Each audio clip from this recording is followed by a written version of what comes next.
किरत करन के बिछड़े कर कृपा मेलो राम, कर कृपा मेलो राम।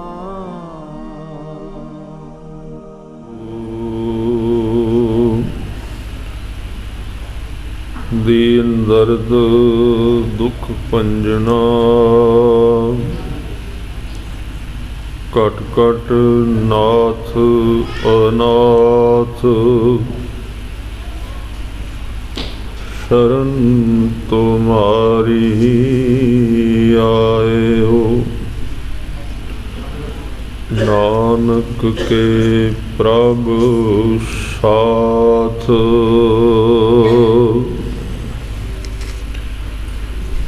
हम पीखक भिखारी तेरे, तू निज पत है दाता। ओह दयाल नाम देहो मंगत जन को, सदा रहूं रंग राता। तेरी पन है खुदाए तू बख्शंदगी,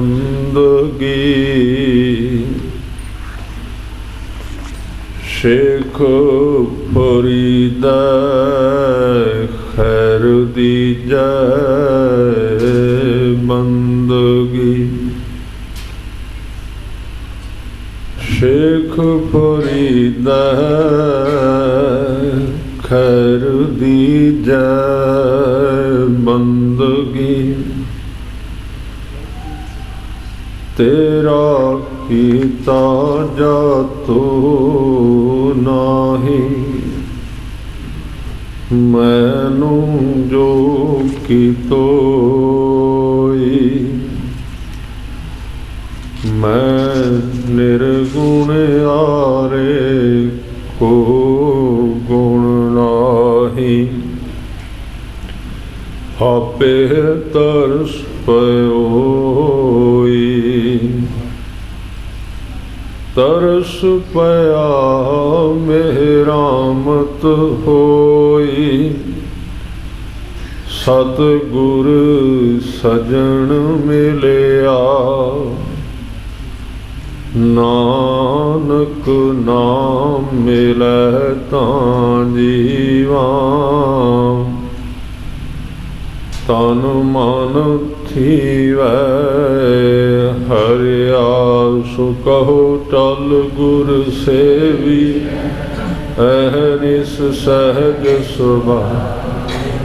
दर्शन परसिया गुरु कै, जन्म मरण दुख जाय। होवै सिफत खसम दी, नूरे अरशों कुरशों। तुद डिठे सच्चे पातशाह, मल जन्म जन्म दी कट्टी। सजन सच्चा पातशाह, सिर शाहां दा शाह। जिस पास बैठिया सोहिया सबना दा, सजन सच्चा पातशाह, सिर शाहां दा। जिस पास बैठिया सोहिया सबना दा। सतनाम वाहिगुरु साहिब दियो, ओख तुखार ना व्यापई। कंठ मिलिया हर नाहु, ਮਨ ਵਿਦਿਆ ਚਰਨਾਰ ਬਿੰਦ ਦਰਸ਼ਨ ਲਗੜਾ ਸਾਹੋ ਭੋਖ ਤੁਖਾਰ ਨਾ ਵਿਆਪਈ ਕੰਠ ਮਿਲਿਆ ਹਰ ਨਾਹੋ ਮਨ ਵਿਦਿਆ ਚਰਨਾਰ ਬਿੰਦ ਦਰਸ਼ਨ ਲਗੜਾ ਸਾਹੋ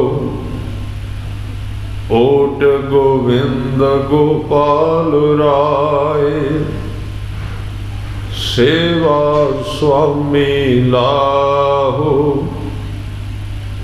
ਵਿਖਿਆ ਪੋਹਿ ਨਾ ਸਕਈ ਮਿਲ ਸਾਧੂ ਗੁਣ ਗਾਹੋ ਜਹ ਤੇ ਉਪਜੀ ਤਹ ਮਿਲੀ ਸਚੀ ਪ੍ਰੀਤ ਸਮਾਹੋ ਕਰ ਗਹਿ ਲੀਨੀ ਪਾਰ ਬ੍ਰਹਮ ਬੌੜ ਨਾ ਵਿਛੜਿਆ ਹੋ ਬਾਰ ਜਾਉ ਲਖ ਬੇਰੀਆਂ ਹਰ ਸੱਜਣ ਅਗੰਮ ਅਗਾਹੋ ਸ਼ਰਮ ਪਈ ਨਾਰਾਇਣ ਨਾਨਕ ਦਰ ਪਈਆ ਹੋ ਭੋਖ ਸੋਹੰਦਾ ਸਰਬ ਸੁਖ ਜਿਸ ਬਖਸ਼ੇ ਬੇਪਰਵਾਹ ਸ਼ਰਮ ਪਈ ਨਾਰਾਇਣ ਨਾਨਕ ਦਰ ਪਈਆ ਹੋ ਭੋਖ ਸੁਹੰਦਾ ਸਰਬ ਸੁਖ ਜਿਸ ਬਖਸ਼ੇ ਬੇਪਰਵਾਹ ਹੋ। ਵਾਹਿਗੁਰੂ ਜੀ ਕਾ ਖਾਲਸਾ ਵਾਹਿਗੁਰੂ ਜੀ ਕੀ ਫਤਿਹ। ਸਤਿਗੁਰੂ ਗਰੀਬ ਨਵਾਜ ਦਸਾਂ ਪਾਤਸ਼ਾਹੀਆਂ ਦੇ ਪ੍ਰਤੱਖ ਪ੍ਰਗਟ ਸਵਰੂਪ ਸਰਬ ਕਲਾ ਸਮਰੱਥ ਲੋਕ ਪਰਲੋਕ ਦੇ ਸਹਾਇਕ ਅੰਤਰਜਾਮੀ ਬਖਸ਼ਾਂ ਦੇ ਦਾਤੇ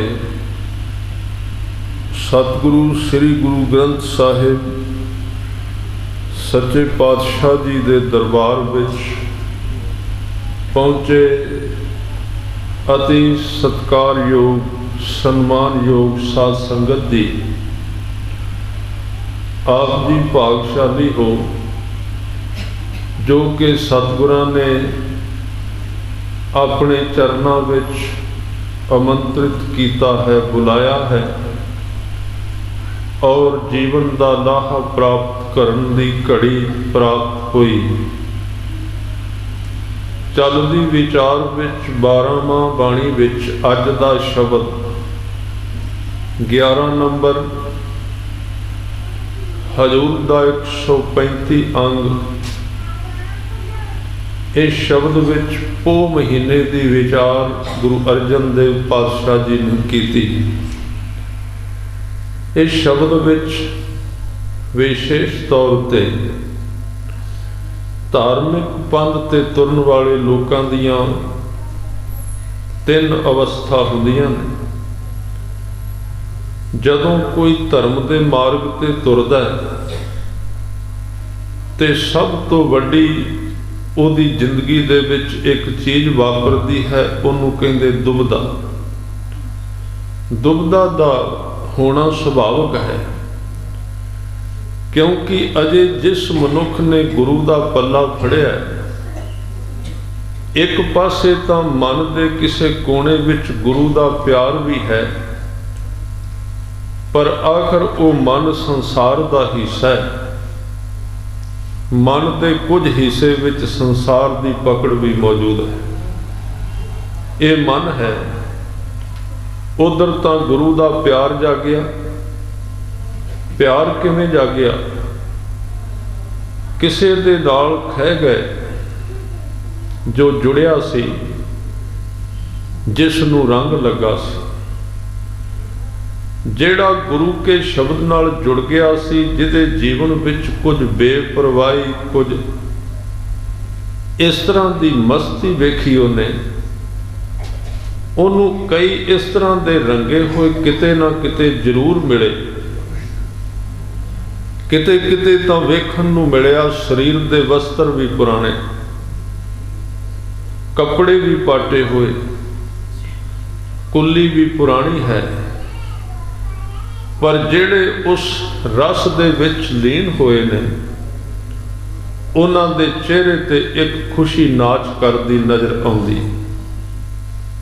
ਉਹਨਾਂ ਦੀਆਂ ਅੱਖਾਂ ਵਿੱਚ ਇੱਕ ਫੈਸਲਾ ਕੁਨ ਜ਼ਿੰਦਗੀ ਦੇ ਦਸਤਖਤ ਨਜ਼ਰ ਆਉਂਦੇ ਨੇ ਕਿ ਆਪਣੀ ਜ਼ਿੰਦਗੀ ਵਿੱਚ ਸਫਲ ਹੋ ਚੁੱਕੇ। ਝੋਰਾ, ਚਿੰਤਾ, ਦੁੱਖ ਖੰਭ ਲਾ ਕੇ ਉਹਨਾਂ ਦੀ ਜ਼ਿੰਦਗੀ ਵਿੱਚੋਂ ਉੱਡ ਗਿਆ। ਤੇ ਜਦੋਂ ਇਸ ਤਰ੍ਹਾਂ ਦੇ ਮਨੁੱਖ ਨੂੰ ਕਿਤੇ ਇਸ ਤਰ੍ਹਾਂ ਦੀ ਸ਼ਖਸੀਅਤ ਦੇ ਦੀਦਾਰ ਜਾਂ ਉਹਦੇ ਕੋਲ ਸੁਭਾਵਕ ਵਿਚਰਨ ਦਾ ਸਮਾਂ ਮਿਲ ਜਾਏ ਤੇ ਨਾਲ ਉਹਦੀ ਅੱਖ ਭਾਗਦੀ ਖੁੱਲ ਜਾਏ, ਤੇ ਉਹ ਇਸ ਗੱਲ ਨੂੰ ਆਮ ਸੰਸਾਰੀ ਬੰਦਾ ਵੀ ਪ੍ਰਤੀਤ ਕਰ ਲੈਂਦਾ ਹੈ। ਕੱਲਾ ਇਸ ਜਗਤ ਵਿੱਚ ਜੀਵਨ ਪਦਾਰਥ ਦਾ ਨਹੀਂ, ਪਰਮਾਰਥ ਦਾ ਵੀ ਕੋਈ ਜੀਵਨ ਹੈ। ਪਦਾਰਥ ਕੱਲਾ ਜੀਵਨ ਨਹੀਂ, ਪਦਾਰਥ ਤੇ ਜਨਮ ਹੈ। ਧਿਆਨ ਦੇਣਾ, ਜਨਮ ਜੀਵਨ ਨਹੀਂ, ਸਭ ਤੋਂ ਪਹਿਲਾਂ ਜ਼ਿੰਦਗੀ ਵਿੱਚ ਮੰਨਣਾ ਹੈ। ਅੱਜ ਦੇ ਸਮੇਂ ਵਿੱਚ ਸਮਝਣਾ ਹੈ। ਇੱਕ ਚੀਜ਼ ਨੂੰ ਜਾਣਨ ਦਾ ਯਤਨ ਕਰਾਂਗੇ, ਜੇ ਇਹ ਨੁਕਤਾ ਸਾਡੇ ਹੱਥਾਂ ਵਿੱਚ ਚੰਗੀ ਤਰ੍ਹਾਂ ਪਕੜਿਆ ਗਿਆ, ਇਹਨੂੰ ਮੈਂ ਵਾਰ-ਵਾਰ ਦੁਹਰਾਵਾਂਗਾ। ਔਰ ਇਹ ਨੁਕਤਾ ਕਿਤੇ ਬਾਹਰੋਂ ਨਹੀਂ, ਗੁਰੂ ਗ੍ਰੰਥ ਸਾਹਿਬ ਜੀ ਦੀ ਬਾਣੀ ਵਿੱਚ ਮੌਜੂਦ ਹੈ। ਉਹ ਨੁਕਤਾ ਹੈ ਕਿ ਮਨ ਦੇ ਵਿੱਚ ਵਾਰ-ਵਾਰ ਇਹ ਆਵਾਜ਼ ਪੈਦਾ ਕਰਨੀ ਹੈ ਕਿ ਜਨਮ ਜੀਵਨ ਨਹੀਂ ਹੈ, ਜਨਮ ਜੀਵਨ ਨਹੀਂ ਹੈ, ਜਨਮ ਜੀਵਨ ਨਹੀਂ ਹੈ। ਫਿਰ ਇਹਨਾਂ ਸ਼ਬਦਾਂ ਨੂੰ ਸਮਝਾਂਗੇ। ਜਨਮ ਦਾ ਅਰਥ ਕੀ ਹੈ? ਜਨਮ ਦਾ ਅਰਥ ਹੈ ਅਸੀਂ ਜਨਮੇ ਹਾਂ, ਇੰਨੇ ਸਾਲਾਂ ਦੇ ਹੋ ਗਏ, ਇਹ ਨਾਂ ਰੱਖ ਲਿਆ, ਇਹ ਮੇਰਾ ਘਰ, ਇਹ ਮੇਰੀ ਨੌਕਰੀ, ਆ ਮੇਰਾ ਕੰਮ, ਆ ਮੇਰਾ ਪਰਿਵਾਰ। ਇਹ ਜਨਮ ਹੈ। ਅਸੀਂ ਜਨਮ ਤੇ ਰੁਕ ਗਏ ਹਾਂ। ਕਹਿੰਦੇ ਨੇ ਬਸ ਜਨਮ ਮਿਲ ਗਿਆ, ਠੀਕ ਹੈ। ਸਤਿਗੁਰੂ ਕਹਿੰਦੇ ਜਨਮ ਮਿਲਿਆ, ਜੀਵਨ ਨਹੀਂ ਮਿਲਿਆ। ਮਹਾਰਾਜ ਜੀਵਨ ਹੋਰ ਕੀ ਹੁੰਦਾ? ਜੀਵਨ ਉਸ ਵੇਲੇ ਕਹਿੰਦੇ ਨੇ ਜਦੋਂ ਬੰਦਾ ਸਭ ਦੁੱਖਾਂ ਤੋਂ ਪਾਰ ਚਲਾ ਜਾਏ। ਅਜੇ ਕਾਹਦਾ ਜੀਵਨ ਹੈ? ਤੇ ਮੌਤ ਤੋਂ ਹੀ ਪੈੜਾ। ਮੌਤ ਅਜੇ ਇੱਕ ਫੈਸਲਾ ਤਾਂ ਹੈ ਨਾ। ਮੌਤ ਆਈ ਤੇ ਕਹਾਣੀ ਖਤਮ ਹੋ ਗਈ। ਪਰ ਜਿਉਂਦੇ ਵਿਅਕਤੀ ਦੀ ਜ਼ਿੰਦਗੀ ਮੌਤ ਤੋਂ ਡਰੀ ਜਾਂਦਾ ਹੈ। ਜੀਵਨ ਕਿਵੇਂ ਹੋਇਆ? ਜੀਵਨ ਤਾਂ ਉਸ ਨੂੰ ਕਹਿੰਦੇ, ਕਸਵੱਟੀ ਉਹਦੀ ਇਹ ਹੈ। ਜੀਵਨ ਉਸ ਨੂੰ ਕਹਿੰਦੇ ਨੇ ਜਿੱਥੇ ਮੌਤ ਸਮਾਪਤ ਹੋ ਜਾਏ। ਉਸ ਤੋਂ ਪਹਿਲਾਂ ਜੀਵਨ ਮੰਨ ਲੈਣਾ ਆਪਣੀ ਜ਼ਿੰਦਗੀ ਦੇ ਨਾਲ ਬਹੁਤ ਵੱਡਾ ਧੋਖਾ ਹੈ। ਧਰਮ ਦੀ ਸਾਰੀ ਸਟੱਡੀ ਇਸ ਵਾਸਤੇ ਹੈ ਕਿ ਮੌਤ ਤੋਂ ਪਾਰ ਜਾਣਾ ਹੈ। ਖਿਆਲ ਰੱਖਣਾ, ਸਿਰਫ ਧਰਮ ਇਸ ਵਾਸਤੇ ਹੈ। ਇਹ ਜੀਵਨ ਕਿਵੇਂ ਹੋ ਸਕਦਾ ਹੈ ਜਿਹਦੇ ਹਰ ਇੱਕ ਪਲ ਵਿੱਚ ਵਿਅਕਤੀ ਅੰਦਰ ਸਹਿਮਿਆ ਹੈ, ਡਰਿਆ ਹੋਇਆ ਹੈ ਕਿ ਪਤਾ ਨਹੀਂ ਅਗਲਾ ਪਲ, ਪਤਾ ਨਹੀਂ ਕੱਲ, ਪਤਾ ਨਹੀਂ ਅਗਲੇ ਸਾਲ ਕੀ ਹੋਵੇਗਾ, ਕੀ ਹੋਵੇਗਾ। ਇਹ ਕੋਈ ਜੀਵਨ ਥੋੜੀ ਹੋਇਆ। ਇਹ ਤੇ ਛੋਟੀ ਛੋਟੀ ਮੌਤ ਹੈ। ਅਜੇ ਮੌਤ ਇਕੱਠੀ ਆ ਜਾਏ ਤਾਂ ਬਹੁਤ ਚੰਗੀ। ਇਹ ਤਾਂ ਇੱਕ ਇੱਕ ਪਲ ਬਾਅਦ ਵਿਅਕਤੀ ਮਰੀ ਜਾਂਦਾ ਦੁੱਖ ਵਿੱਚ। ਜੀਵਨ ਉਸ ਨੂੰ ਕਹਿੰਦੇ ਨੇ ਜਿਸ ਦਿਨ ਕਬੀਰ ਸਾਹਿਬ ਕਹਿੰਦੇ ਨੇ ਹੁਣ ਮੇਰੀ ਮੌਤ ਨਹੀਂ ਆਵੇਗੀ, ਹੁਣ ਮੈਂ ਮਰਾਂਗਾ ਨਹੀਂ, ਮੇਰੀ ਤੱਕ ਮੌਤ ਆ ਹੀ ਨਹੀਂ ਸਕਦੀ, ਉਸ ਨੂੰ ਜੀਵਨ ਕਹਿੰਦੇ। ਇਸ ਕਰਕੇ ਜੇ ਜ਼ਿੰਦਗੀ ਦੇ ਵਿੱਚ ਸਫਲ ਹੋਣਾ ਹੈ ਤੇ ਇਸ ਜ਼ਿੰਦਗੀ ਨੂੰ ਜੀਵਨ ਨਾ ਸਮਝ ਲੈਣਾ, ਅਸੀਂ ਇਸ ਕਸਵੱਟੀ ਤੇ ਜ਼ਿੰਦਗੀ ਨੂੰ ਜੀਵਨ ਸਮਝ ਲੈਂਦੇ ਹਾਂ ਵੀ ਤੁਰਨੇ ਆ, ਜੀਵਨ ਹੈ ਤਾਂ ਹੀ ਤੁਰਨੇ ਆ ਨਾ ਪੈ, ਵੇਖਦੇ ਹਾਂ, ਤੁਰਦੇ ਹਾਂ, ਕੰਮ ਕਰਨੇ ਆ ਸਾਰਾ ਦਿਨ। ਚੱਲਣਾ ਜੀਵਨ ਨਹੀਂ। ਜੇ ਚੱਲਣਾ ਜੀਵਨ ਸੀ ਤੇ ਬਾਹਰ ਗੱਡੀ ਖੜੀ ਉਹ ਵੀ ਜੀਵਨ ਹੁੰਦਾ, ਮੁਰਦਾ ਹੈ, ਜੜ ਹੈ, ਚੱਲਦੀ ਤੇ ਉਹ ਵੀ ਹੈ। ਅਜੇ ਇੱਕ ਵਿਅਕਤੀ ਨੂੰ ਚੁੱਕ ਕੇ ਨਹੀਂ ਲਿਆ ਸਕਦਾ, ਪਰ ਉਹ ਤੇ 10, 15, 20 ਨੂੰ ਚੁੱਕ ਕੇ ਲੈ ਆਈ। ਜੇ ਚੱਲਣਾ ਜੀਵਨ ਹੁੰਦਾ ਤੇ ਫਿਰ ਇਹ ਮਸ਼ੀਨਰੀ ਸਾਰੀ ਜੀਵਨ ਸੀ। ਤੁਰਨਾ ਜੀਵਨ ਨਹੀਂ, ਕੰਮ ਕਰਨਾ ਜੀਵਨ ਨਹੀਂ ਹੈ। ਜੀਵਨ ਉਸ ਦਿਨ ਸ਼ੁਰੂ ਹੋਵੇਗਾ ਜਿਸ ਦਿਨ ਬੰਦੇ ਦੇ ਅੰਦਰ ਇੱਕ ਪਈ ਹੋਈ, ਸੁੱਤੀ ਹੋਈ ਰਬਾਬ ਪਰਮਾਤਮਾ ਦੇ ਪ੍ਰੇਮ ਦੀ ਵੱਜਣੀ ਸ਼ੁਰੂ ਹੋ ਗਈ। ਇਹਦੇ ਅੰਦਰ ਇੱਕ ਅਣਖਿੜਿਆ ਫੁੱਲ ਖਿੜਨ ਵਾਸਤੇ ਤਿਆਰੀ ਕਰਨ ਲੱਗ ਪਿਆ। ਜੀਵਨ ਉਸ ਦਿਨ ਸ਼ੁਰੂ ਹੋਵੇਗਾ। ਉਸ ਨੂੰ ਸਤਿਗੁਰੂ ਨੇ ਪ੍ਰੀਤ ਕਿਹਾ ਹੈ, ਉਸ ਨੂੰ ਸਤਿਗੁਰੂ ਨੇ ਪ੍ਰੇਮ ਕਿਹਾ ਹੈ ਬਾਣੀ ਦੇ ਵਿੱਚ। ਜਿਸ ਦਿਨ ਉਸ ਪ੍ਰੀਤ ਦੇ ਮਾਰਗ ਤੇ ਕੋਈ ਤੁਰਦਾ ਹੈ ਤੇ ਉਹ ਇਸ ਜਗਤ ਦੇ ਵਿੱਚ ਰਹਿੰਦਾ ਹੋਇਆ ਜਗਤ ਤੋਂ ਵੱਖਰਾ ਹੋਣ ਲੱਗ ਪੈਂਦਾ ਹੈ। ਇਹ ਸਾਡੀ ਜ਼ਿੰਦਗੀ ਦਾ ਇੱਕ ਮਨੋਰਥ ਹੈ। ਉਸ ਨੂੰ ਫਿਰ ਪੋਖ ਦੇ ਮਹੀਨੇ ਵਿੱਚ ਤੁਖਾਰ ਨਹੀਂ ਵਿਆਪਦਾ। ਧਿਆਨ ਦੇ, ਪੋਖ ਤੁਖਾਰ ਨਾ ਵਿਆਪਈ। ਤੁਖਾਰ ਦਾ ਅਰਥ ਭਾਵੇਂ ਕੋਰਾ ਹੈ, ਭਾਵੇਂ ਬਰਫ਼ ਹੈ ਜਾਂ ਠੰਡ ਹੈ, ਪਰ ਇਹਦੇ ਅਰਥ ਕਰਾਂਗੇ ਦੁੱਖ, ਕਿਉਂਕਿ ਦੁੱਖ ਹਰ ਇੱਕ ਨੂੰ ਵਿਆਪੀ ਜਾ ਰਿਹਾ, ਦੁੱਖ ਹਰ ਇੱਕ ਨੂੰ ਖਾਈ ਜਾ ਰਿਹਾ। ਜਿਹੜਾ ਦੁਖੀ ਹੈ ਉਹ ਤਾਂ ਦੁਖੀ ਹੈ ਹੀ, ਜਿਹੜਾ ਅਜੇ ਤੱਕ ਦੁਖੀ ਨਹੀਂ ਹੋਇਆ ਉਹ ਦੁੱਖ ਦੇ ਸਹਿਮ ਤੋਂ ਦੁਖੀ ਹੈ ਕਿ ਦੁੱਖ ਆ ਸਕਦਾ ਹੈ, ਦੁੱਖ ਆ ਸਕਦਾ ਹੈ ਤੇ ਤੂੰ ਦੁਖੀ। ਇਸ ਕਰਕੇ ਐਸੇ ਵਿਅਕਤੀ, ਮੈਂ ਜਿਹੜਾ ਵਿਸ਼ਾ ਲੈ ਰਿਹਾ ਸੀ, 3 ਤਰ੍ਹਾਂ ਦੇ ਮਨੁੱਖ ਨੇ ਧਾਰਮਿਕ। 3 ਤਰ੍ਹਾਂ ਦੇ। ਪਹਿਲੇ ਕਿਹੜੇ ਨੇ? ਜਿਨ੍ਹਾਂ ਨੇ ਕਿਸੇ ਐਸੇ ਨੂੰ ਵੇਖਿਆ ਜਿਹੜਾ ਪੋਖ ਦੇ ਵਿੱਚ ਤੁਖਾਰ ਤੋਂ ਰਹਿਤ ਹੋ ਗਿਆ। ਪੋਖ ਦਾ ਮਤਲਬ ਜਗਤ, ਦੁਨੀਆ, ਸੰਸਾਰ। ਤੁਖਾਰ ਦਾ ਮਤਲਬ ਦੁੱਖ। ਪੋਹ ਦੇ ਮਹੀਨੇ ਵਿੱਚ ਠੰਡ ਤੋਂ ਕਿਵੇਂ ਬਚਿਆ ਜਾ ਸਕਦਾ ਹੈ? ਪੋਹ ਦੇ ਮਹੀਨੇ ਵਿੱਚ ਬਰਫ਼ ਪੈਂਦੀ, ਠੰਡ ਪੈਂਦੀ, ਕੌਣ ਬਚ ਸਕਦਾ? ਕੰਠ ਮਿਲਿਆ ਹਰ ਨਾਮ। ਜਿਵੇਂ ਪੋਹ ਦੇ ਮਹੀਨੇ ਵਿੱਚ ਤੇਜ਼ ਠੰਡ ਪੈਂਦੀ ਹੈ, ਬਰਫ਼ ਪੈਂਦੀ ਹੈ, ਉਹ ਵਿਅਕਤੀ ਠੰਡ ਤੋਂ ਬਚ ਜਾਂਦੇ ਨੇ ਜਿਨ੍ਹਾਂ ਦੇ ਕੋਲ ਠੰਡ ਤੋਂ ਬਚਣ ਦੇ ਸਾਧਨ ਨੇ। ਹੀਟ ਹੈ ਉਹਨਾਂ ਕੋਲ, ਵਸਤਰ ਮੋਟੇ ਨੇ, ਸਰੀਰ ਤੇ ਪਹਿਨਦਾ, ਠੰਡ ਉਹਨਾਂ ਤੱਕ ਨਹੀਂ ਪਹੁੰਚਦੀ। ਇਸੇ ਤਰ੍ਹਾਂ ਇਹ ਜਗਤ, ਪੋਹ ਦਾ ਭਾਵ ਹੈ ਸੰਸਾਰ। ਪੋਹ ਦਾ ਭਾਵ ਹੈ ਸੰਸਾਰ, ਸਮੁੰਦਰ। ਇਹਦੇ ਵਿੱਚ ਤਾਂ ਮਨੁੱਖ ਨੇ ਰਹਿਣਾ ਹੀ ਰਹਿਣਾ। ਬੜੇ ਪੁਰਾਣੇ ਧਰਮ ਸਨ, ਉਹਨਾਂ ਨੇ ਜਦੋਂ ਜਗਤ ਵੱਲ ਵੇਖਿਆ ਕਿ ਦੁੱਖ ਤੋਂ ਸਿਵਾ ਤਾਂ ਇਹਦੇ ਵਿੱਚ ਹੈ ਹੀ ਕੁਝ ਨਹੀਂ, ਤਾਂ ਜਦੋਂ ਆਦਮੀ ਕਿਸੇ ਚੀਜ਼ ਦੇ ਵਿੱਚ ਦੁਖੀ ਹੁੰਦਾ ਇੱਕੋ ਹੀ ਕਹਿੰਦਾ ਹੈ, ਵੱਖਰੇ ਹੋ ਜਾਓ, ਪਾਸੇ ਚਲੇ ਜਾਓ। ਜਦੋਂ 2 ਭਰਾ ਆਪਸ ਵਿੱਚ ਨਹੀਂ ਸਹਿਮਤ ਹੁੰਦੇ ਤੇ ਇਲਾਜ ਇੱਕੋ ਹੀ ਹੁੰਦਾ, ਕਹਿੰਦੇ ਕੰਧ ਮਾਰ ਦਿਓ, ਵੱਖਰੇ ਹੋ ਜਾਓ। ਹੁਣ ਜਦੋਂ ਜਗਤ ਬਣਿਆ, ਸੰਸਾਰ ਬਣਿਆ, ਇਹਦੇ ਵਿੱਚੋਂ ਜਗਤ ਨੂੰ ਦੁੱਖ ਲੱਗਾ ਤੇ ਅਵਤਾਰ ਵੀ ਆਏ। ਕਈਆਂ ਅਵਤਾਰਾਂ ਨੇ ਤੇ ਲੋਕਾਂ ਤੋਂ ਸੁਣ ਕੇ ਇੱਕੋ ਹੀ ਫੈਸਲਾ ਕਰ ਲਿਆ, ਕਹਿਣ ਲੱਗੇ ਭੱਜੋ ਇੱਥੋਂ, ਨਿਕਲ ਚੱਲੋ ਸੰਸਾਰ ਵਿੱਚ, ਕਿਉਂਕਿ ਹੱਲ ਕੋਈ ਹੈ ਹੀ ਨਹੀਂ ਦੁੱਖ ਤੋਂ ਬਚਣ। ਮਹਾਤਮਾ ਬੁੱਧ ਨੇ ਕਿਹਾ, ਸੰਸਾਰ ਦੁੱਖੋਂ ਕਾ ਘਰ ਹੈ, ਛੱਡ ਦਿਓ ਉਸਨੂੰ, ਨਿਕਲ ਜਾਓ, ਹੋਰ ਕੋਈ ਰਸਤਾ ਨਹੀਂ। ਜਦੋਂ ਸਤਿਗੁਰੂ ਆਏ, ਉਹਨਾਂ ਨੇ ਦੀ ਵਿਆਖਿਆ ਵੱਖਰੀ ਕੀਤੀ। ਉਹਨਾਂ ਨੇ ਇੱਕ ਖੋਜ ਦੇ ਆਧਾਰ ਤੇ ਬਚਨ ਕੀਤੇ ਕਿ ਸੰਸਾਰ ਨੂੰ ਵਾਹਿਗੁਰੂ ਨੇ ਬਣਾਇਆ। ਇਹਦਾ ਕਰਤਾ ਕੌਣ ਹੈ? ਮੂਲ ਮੰਤਰ ਵਿੱਚ ਪੜੋ, ਕਰਤਾ ਪੁਰਖ, ਸਿਰਜਣਹਾਰ, ਬਣਾਉਣ ਵਾਲਾ ਹੈ। ਜੇ ਤੁਸੀਂ ਜਗਤ ਨੂੰ ਦੁੱਖ ਕਹੋਗੇ ਤੇ ਬਣਾਉਣ ਵਾਲਾ ਦੋਸ਼ੀ ਹੋ ਜਾਏਗਾ।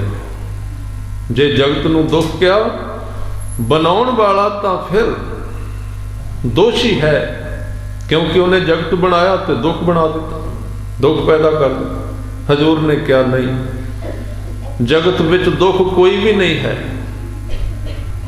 ਕਿਉਂਕਿ ਜੇ ਇਸ ਨੂੰ ਵਾਹਿਗੁਰੂ ਨੇ ਬਣਾਇਆ ਹੈ ਤੇ ਦੁੱਖ ਬਣਾ ਹੀ ਕਿਵੇਂ ਸਕਦਾ ਹੈ? ਅਕਾਲ ਪੁਰਖ ਨੂੰ ਤੇ ਸੁਖ ਦਾਤਾ ਕਿਹਾ, ਤੁਸੀਂ ਬਾਣੀ ਪੜ੍ਹ ਕੇ ਵੇਖੋ, ਕਿਤੇ ਗੁਰਬਾਣੀ ਵਿੱਚ ਅਕਾਲ ਪੁਰਖ ਵਾਹਿਗੁਰੂ ਨੂੰ ਦੁੱਖ ਦਾਤਾ ਕਿਹਾ? ਕਿਤੇ ਵੀ ਨਹੀਂ। ਸਰਬ ਸੁੱਖਾਂ ਕਾ ਦਾਤਾ ਸਤਿਗੁਰ, ਸੁਖ ਦਾਤਾ ਹੈ। ਸਭ ਸੁਖ ਦਾਤਾ ਰਾਮ ਹੈ, ਦੂਸਰ ਨਾਹੀ ਕੋਏ। ਸੁਖਾਂ ਦਾ ਦੇਣ ਵਾਲਾ ਹੈ। ਸਤਿਗੁਰੂ ਨੇ ਕਿਹਾ, ਇੱਕ ਪਾਸੇ ਅਸੀਂ ਕਹਿੰਦੇ ਆ ਇਹ ਜਗਤ ਪਰਮਾਤਮਾ ਦੀ ਔਲਾਦ ਹੈ ਤੇ ਪਰਮਾਤਮਾ ਇਹਦਾ ਮਾਤਾ ਹੈ ਤੇ ਪਰਮਾਤਮਾ ਇਹਦਾ ਪਿਤਾ ਹੈ। ਬਾਣੀ ਵਿੱਚ ਸ਼ਬਦ ਆਏ ਨੇ।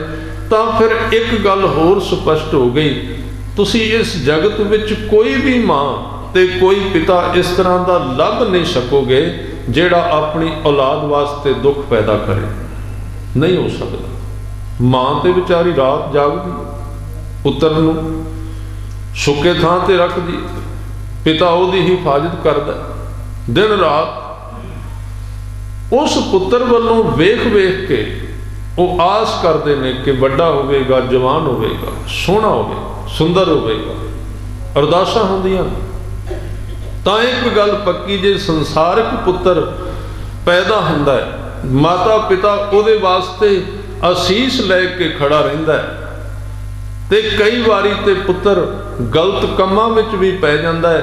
ਜਦ ਜਿੰਨਾ ਚਿਰ ਵਸ ਚੱਲੇ ਤੇ ਮਾਤਾ ਪਿਤਾ ਸਮਾਜ ਦੇ ਅੱਗੇ ਪਰਦਾ ਪਾ ਕੇ ਰੱਖਦੇ ਨੇ ਵੀ ਇਹ ਚੰਗਾ ਹੈ, ਉਹਦੀ ਬੁਰਾਈ ਸਾਹਮਣੇ ਨਹੀਂ ਲਿਆਉਂਦੇ।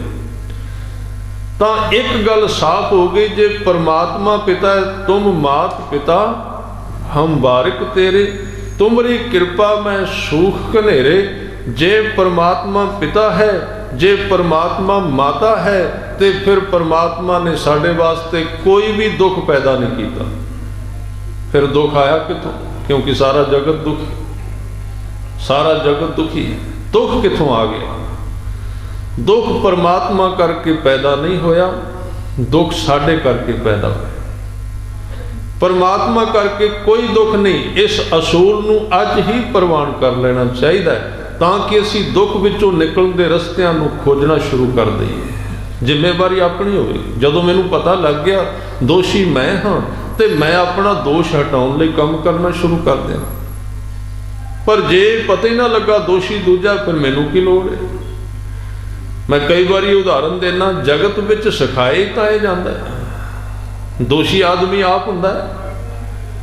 ਇਹ ਉਦਾਹਰਨ ਮੈਨੂੰ ਬਹੁਤ ਪਿਆਰੀ ਲੱਗਦੀ ਹੈ ਕਿ ਛੋਟਾ ਬੱਚਾ ਖੇਡਦਾ ਖੇਡਦਾ ਕੰਧ ਨਾਲ ਟਕਰਾ ਜਾਂਦਾ ਹੈ, ਮੰਜੀ ਦੇ ਪਾਵੇ ਨਾਲ ਟਕਰਾ ਜਾਂਦਾ ਹੈ, ਰੋਣ ਲੱਗ ਪੈਂਦਾ ਹੈ। ਮਾਂ ਪਿੱਛੋਂ ਆਉਂਦੀ ਹੈ, ਉਸ ਮੰਜੀ ਦੇ ਪਾਵੇ ਨੂੰ ਇੱਕ ਥੱਪੜ ਮਾਰ ਕੇ ਕਹਿੰਦੀ, ਬੇਟਾ ਇਸ ਪਾਵੇ ਨੇ ਤੈਨੂੰ ਮਾਰਿਆ, ਇਸ ਮੰਜੀ ਨੇ ਤੈਨੂੰ ਮਾਰਿਆ, ਲਿਆ ਮੈਂ ਇਸ ਨੂੰ ਮਾਰ ਦਿਆਂ। ਝੂਠ ਦਾ ਬੀਜ ਅੰਦਰ ਚਲਾ ਗਿਆ, ਝੂਠ ਸ਼ੁਰੂ ਹੋ ਗਿਆ। ਇੱਥੋਂ ਬੜੀ ਵੱਡੀ ਗਲਤੀ ਹੋਈ ਜ਼ਿੰਦਗੀ ਦੀ। ਪਾਵੇ ਨੇ ਕਿੱਥੇ ਮਾਰਿਆ ਸੀ? ਉੱਥੇ ਤਾਂ ਕਹਿਣਾ ਚਾਹੀਦਾ ਸੀ, ਜਦੋਂ ਤੂੰ ਲੰਘ ਰਿਹਾ ਸੀ ਤੇਰੇ ਤੁਰਨ ਦਾ ਮਾਰਗ ਗਲਤ ਹੋ ਗਿਆ। ਇਹ ਪਾਵਾ ਨਹੀਂ ਤੈਨੂੰ ਵੱਜਾ, ਤੂੰ ਪਾਵੇ ਨੂੰ ਵੱਜਾ। ਆਪਾਂ ਵੈਸੇ ਤੁਸੀਂ ਕਈ ਵਾਰੀ ਵੇਖਣਾ, ਝੂਠ ਇੱਕ ਐਸੀ ਗਹਿਰੀ ਕਲਾ ਹੈ ਮਨੁੱਖ ਦੀ ਕਿ ਉਹ ਸ਼ਬਦਾਂ ਵਿੱਚ ਉਹਨੂੰ ਸੋਹਣੇ ਸੋਹਣੇ ਕੱਪੜੇ ਪਵਾ ਕੇ ਸ਼ਿੰਗਾਰ ਕੇ ਖੜਾ ਕਰਦਾ ਨਹੀਂ। ਮੇਰੀ ਆਪਣੀ ਜ਼ਿੰਦਗੀ ਦਾ ਵੀ ਤਜਰਬਾ। ਮੈਂ ਬਾਹਰ ਤੁਰਿਆ ਜਾਵਾਂ, ਮੇਰੇ ਪੈਰ ਨੂੰ ਵੱਡਾ ਠੇਡਾ ਵੱਜ ਜਾਏ, ਮੈਂ ਸ਼ਬਦ ਪਤਾ ਕੀ ਵਰਤਾਂਗਾ, ਮੈਨੂੰ ਵੱਡਾ ਵੱਜਾ ਹੈ, ਠੇਡਾ ਵੱਜ ਗਿਆ। ਇਹ ਨਹੀਂ ਕਹਾਂਗਾ ਮੈਂ ਇਹਨੂੰ ਪੈਰ ਮਾਰਿਆ। ਆਦਮੀ ਦੀ ਆਦਤ ਹੀ ਦੂਜੇ ਤੇ ਮੜਨ ਦੀ ਹੈ, ਤੇ ਸੁੱਖ ਇਹਨੂੰ ਮਿਲੇਗਾ ਕਿੱਥੋਂ? ਇਹ ਆਪਣੇ ਆਪ ਲਈ ਤੇ ਮੰਨਣ ਲਈ ਤਿਆਰ ਹੀ ਨਹੀਂ ਕਿ ਇਹ ਮੈਂ ਆਪਣੀ ਜ਼ਿੰਦਗੀ ਵਿੱਚ ਕਿਤੇ ਗਲਤ ਚੱਲਿਆ। ਨਹੀਂ, ਉਹ ਕਹੇਗਾ ਵੱਡਾ ਵੱਜਾ ਹੈ, ਕੰਧ ਵੱਜ ਗਈ ਹੈ, ਇਹ ਵੱਜਿਆ। ਆਦਮੀ ਗਲਤ ਚੱਲਦਾ ਹੈ, ਜਦੋਂ ਗਲਤ ਮਾਰਗ ਤੇ ਤੁਰਦਾ ਹੈ, ਸੱਟ ਵੱਜਣੀ ਸੁਭਾਵਿਕ ਹੈ। ਤਾਂ ਜਦੋਂ ਸੱਟ ਵੱਜਦੀ ਏ, ਉਹ ਸਾਨੂੰ ਸਿਖਾਉਂਦੀ ਹੈ ਦੁੱਖ ਇੱਕ ਦਵਾਈ ਹੈ, ਮਨੁੱਖ ਨੂੰ ਸਿੱਧੇ ਮਾਰਗ ਦੇ ਇਸ਼ਾਰੇ ਕਰਨ ਵਾਲੀ ਹੈ, ਸਿੱਧੇ ਮਾਰਗ ਵੱਲ ਤੋਰਨ ਵਾਲੀ। ਪਰ ਅਸੀਂ ਦੁੱਖ ਦੇ ਹਟਾਉਣ ਦੇ ਹੋਰ ਤਰੀਕੇ ਲੱਭਣੇ ਸ਼ੁਰੂ ਕਰ ਦਿੱਤੇ। ਮਾਰਗ ਸਿੱਧਾ ਨਹੀਂ ਕਰਨਾ, ਰਸਤਾ ਸਿੱਧਾ ਨਹੀਂ ਕਰਨਾ, ਅਸੀਂ ਰਾਹ ਤੇ ਸਿੱਧਾ ਨਹੀਂ ਤੁਰਨਾ। ਪਰ ਅਸੀਂ ਕਹਿਣਾ ਦੁੱਖ ਨਹੀਂ ਹੋਣਾ ਚਾਹੀਦਾ। ਪਰਮਾਤਮਾ ਨੇ ਜਗਤ ਬਣਾਇਆ, ਉਹਨੇ ਦੁੱਖ ਨਹੀਂ ਬਣਾਇਆ, ਕਿਉਂਕਿ ਇਹ ਜਗ ਸੱਚੇ ਕੀ ਹੈ, कोठड़ी सच्चे का विच वास, ये उहदी कोठी उहदा घर है। ते अपने घर विच कोई अपना मकान बनाए, कौन कंडे बीजेगा? परमात्मा ने किते दुख नहीं बनाया। दुख इतों बनया जिहड़ा नुकता मैं आप जी नाल पहला साझा कर रहा सी, असी इस जिंदगी नूं जीवन समझ लिया है, जिहदे विच मौत साडे उत्ते दिन रात खड़ी रहिंदी, टपकदी रहिंदी है। मौत सिर ते खड़ी है, उहदे तो असी बच ही नहीं सकते। असी उस दिन सफल होवांगे जिस दिन साडी जिंदगी विचों मौत खत्म हो जाएगी, समाप्त हो जाएगी। उस दिन जिंदगी शुरू हो जाएगी। ये तो दुख ही है, ये तो संताप ते पीड़ा है। कोई किसी ढंग नाल इहनूं हंडा लैंदा, कोई किसी ढंग नाल हंडा लैंदा। इस करके तीन तरह के व्यक्ति मैं कहे सन धार्मिक जगत विच। उन्हां विच पहले ने ਜਿਹੜੇ संसार वाल वेख के अक गए ते उन्होंने किसी ऐसे पुरुष नूं वेख्या जिहड़ा जगत विच रहिंदा होया जगत के दुख तो उच्चा रहिंदा है, जिहदे अंदरों खेड़ा नहीं जाता, जिहदे अंदरों विकास नहीं जाता, जो सदा ही लाभ ते हानि विच बराबर रहिंदा है, उहदे चेहरे की खुशी कदी खत्म नहीं होंदी। मैं कल भी बेनती की सी, सुख है धार्मिक व्यक्ति दे कोल, ਉਹਦੇ ਕੋਲ आनंद है, ਉਹਦੇ ਕੋਲ खेड़ा है। तो जदों इस तरह के व्यक्ति नूं हुण कुदरती तौर पर असीं किसी व्यक्ति नूं वेखांगे तंदुरुस्त, उन्होंने पुछांगे ना भी तू कित्थों दवाई लई, तू कित्थों तंदुरुस्त होया, फिर असीं भी यतन करांगे तंदुरुस्त होण। जिहड़े जुड़े हुए लोकां नूं जदों वेख्या एक संसारी बंदे ने, उन्हें उहदा जीवन वेख के उहदे अंदर शौक जागिया, इच्छा जागी, मैं भी इस मार्ग ते तुरां। गुरु ग्रंथ साहिब पातशाह जी कहंदे तिन्हां देख मन चाओ उठंदा, कौन ने उन्हां नूं वेखण तो बिना चाह किवें आवे धर्म दा। आदमी बुझिया बुझिया जा धार्मिक है, जिन्हां दे विच ओहदी याद वस गई। हजूर कहंदे तिन्हां देख मन चाओ उठंदा, तिन्हां देख मन चाओ उठंदा, तिन्हां देख मन चाओ उठंदा, तिन्हां देख मन चाओ उठंदा, तिन्हां देख मन चाओ उठंदा, तिन्हां देख मन चाओ उठंदा, देख मन चाओ उठंदा, तिन्हां देख मन चाओ उठंदा। जन आवन काए है सुवाऊ, जन आवन काए है सुवाऊ, जन आवन काए है सुवाऊ, जन आवन काए है सुवाऊ। जन कै संग चित आवे नाऊ, जन कै संग चित आवे नाऊ, जन कै संग चित आवे नाऊ, जन कै संग चित आवे नाऊ, जन कै संग चित आवे नाऊ, जन कै संग चित आवे नाऊ, जन कै संग चित आवे नाऊ, जन कै संग चित आवे नाऊ। तिन्हां देख मन चाओ उठंदा, तिन्हां देख मन चाओ उठंदा, तिन्हां देख मन चाओ उठंदा, तिन्हां देख मन चाओ उठंदा। साधु ते है ही जिहदे कोल बंदा जाए कदी रब नूं पुछया भी नहीं कित्थे हुंदा सी, पर अपने मुहारे अपने आप याद अंदर बैठनी शुरू हुई। वो साधु थोड़ी है जिन्हों वेख के झगड़े ही चेते आओ, जिन्हों वेख के साध संगत। मैं एक साधु नूं वेख्या, सुनिया सी बड़े बड़े संप्रदा विचों सन, आके बैठ गए, सारियां ने सत्कार किया बहुत, क्योंकि वस्त्र ने सत्कार किया। वो बैठे उत्थे किते सी रब की गल ते ना कोई जीवन की ना गुरबाणी दी, बस उन्होंने यही कहा फलाने डेरे ते मैं इस तरह कब्जा कर लिया, हुण तां इन्ने डेरियां ते कब्जा मेरा चलता है। ਇਹਨਾਂ ਨੂੰ ਸਾਧੂ ਨਹੀਂ ਕਹਿੰਦੇ। ਸਾਧੂ ਦਾ ਮਤਲਬ ਜਿਹਦੇ ਕੋਲ ਬੈਠਿਆਂ ਸੰਸਾਰ ਚੇਤੇ ਨਾ ਆਵੇ, ਰੱਬ ਚੇਤੇ ਆਵੇ।